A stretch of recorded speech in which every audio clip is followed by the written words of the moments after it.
Matt and I are here at the Seattle Roasting Plant, or what used to be called the Seattle Roasting Plant. It's now the Seattle Police Support Center, and this is one of the places Matt and I work together. But we actually met in the store. But I'm gonna let Matt. I'm gonna let Matt introduce himself first. And okay, I'm Mathew Mar. Been a partner since November of 1995. So yeah, got a few years here. Yep. And then I'm Koichi.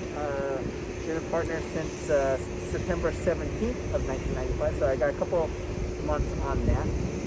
Where did we first meet? Your store, Rainier Valley. Store That's right. 382. That's right, 382. Yep. Store 382, Rainier Valley. In the beautiful Rainier Valley. Yes. And how did we work with each other? I thought we clicked right off the bat. Yeah. Well, no, what happened? I mean, how did we? I think. Oh, I started to bring the shuttle. We would have the store sales. Yeah. Partner sales. Yes. And you would arrange to open early just for the partners here. Yeah. Why was that? Because of their schedule. Yeah. So I would take a shuttle van. We would load people up, and I would drive down to Koichi's store. Yeah. So they could shop. And it really shot my sales up. Even with the partner discount, my sales were through the roof, and I totally appreciate that. And it was awesome.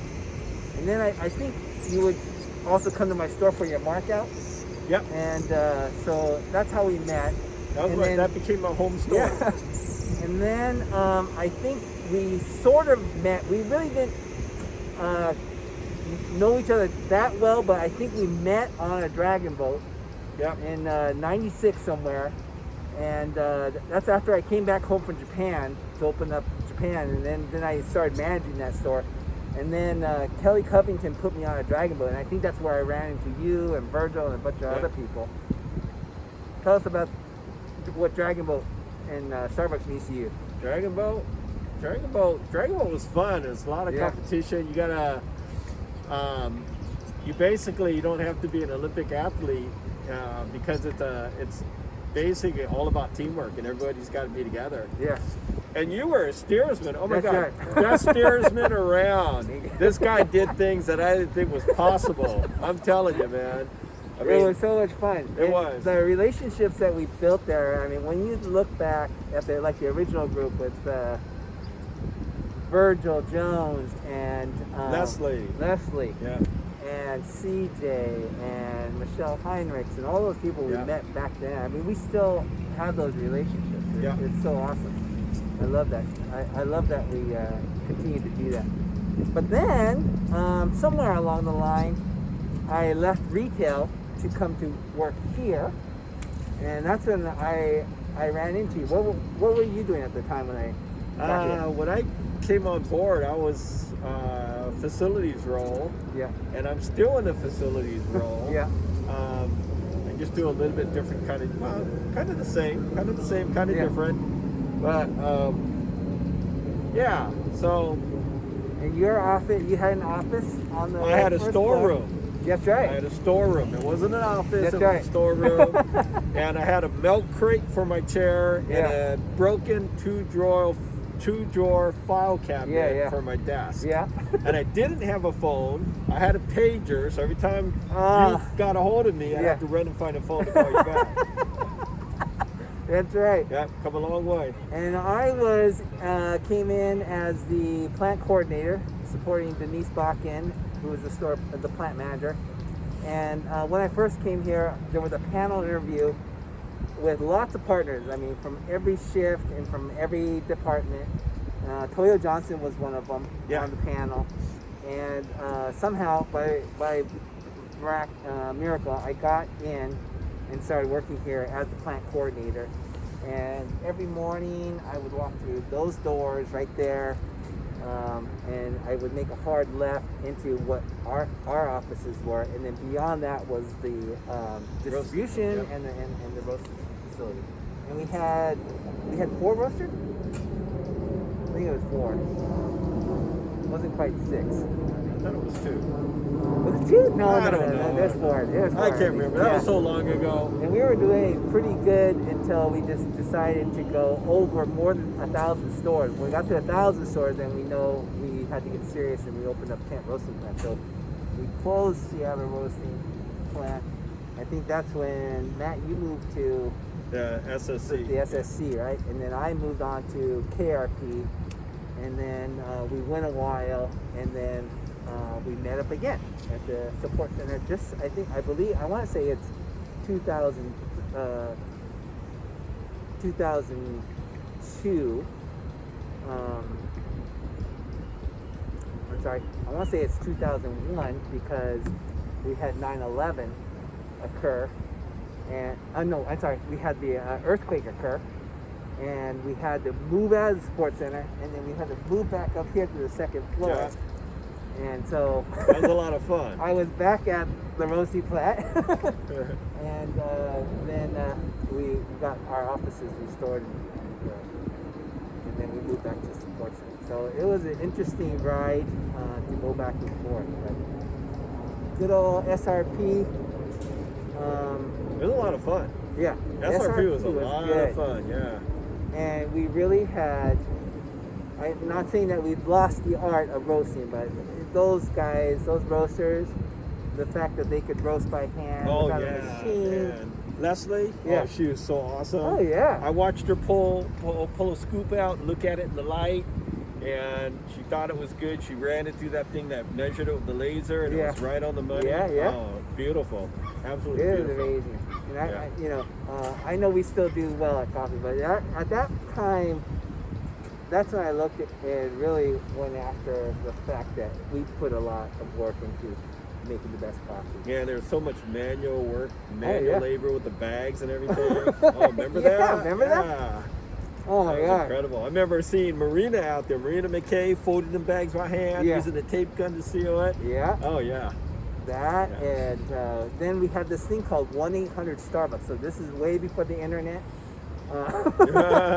We barely had email, and so 1-800-Starbucks is where anybody in America could call and place an order. And a lot of the orders actually went out to military personnel. So we were shipping to, Dubai and all these other places, but it all happened right here and on this floor. So we would get coffee, and then there was other merchandise that we put in the box and shipped from here. Yeah, because the call center was here. Yeah. And then we had the Encore service. Remember Encore? Yeah. So that was all up on the second floor. That's when it was called BA, Business Alliance. Business Alliance was down here on the lower floor. Upstairs was... what was that called? We called it 1-800-Starbucks. But yes, so every morning the orders would have to be walked down. All the orders from the previous day would have to be walked down, and then the whole thing was, it had to be on the schedule because we had to roast the coffee for the orders if it was really big, and then it would get packed and shipped out the next day. But then as SRP was being phased out, the whole business got moved to York, and so I went to York for 21 days to go transfer that business over to York. And then it was not long that Howard comes running into the office. We're talking like, we're talking about 1999. Howard comes running into the office, and we didn't know what he was talking about, but he was jumping up and down. He goes, I own Starbucks.com, and we didn't know what he was talking about. He goes, this is important. You won't know what this is about. He goes, you don't know how important this is, but we own Starbucks.com, and we kind of knew, we had AOL dial-up service and stuff like that, but we really didn't know what we were getting into until a couple years later. Sure enough, we're doing online orders, and so, and then it was only 10 years later that now we own Mobile Order and Pay, which has changed the business completely as well. Hey, remember the furniture? Did we used to do furniture? We got into furniture at one time. We thought that was so weird. Yes. Do you remember that? Yes. So the samples at the stores, right?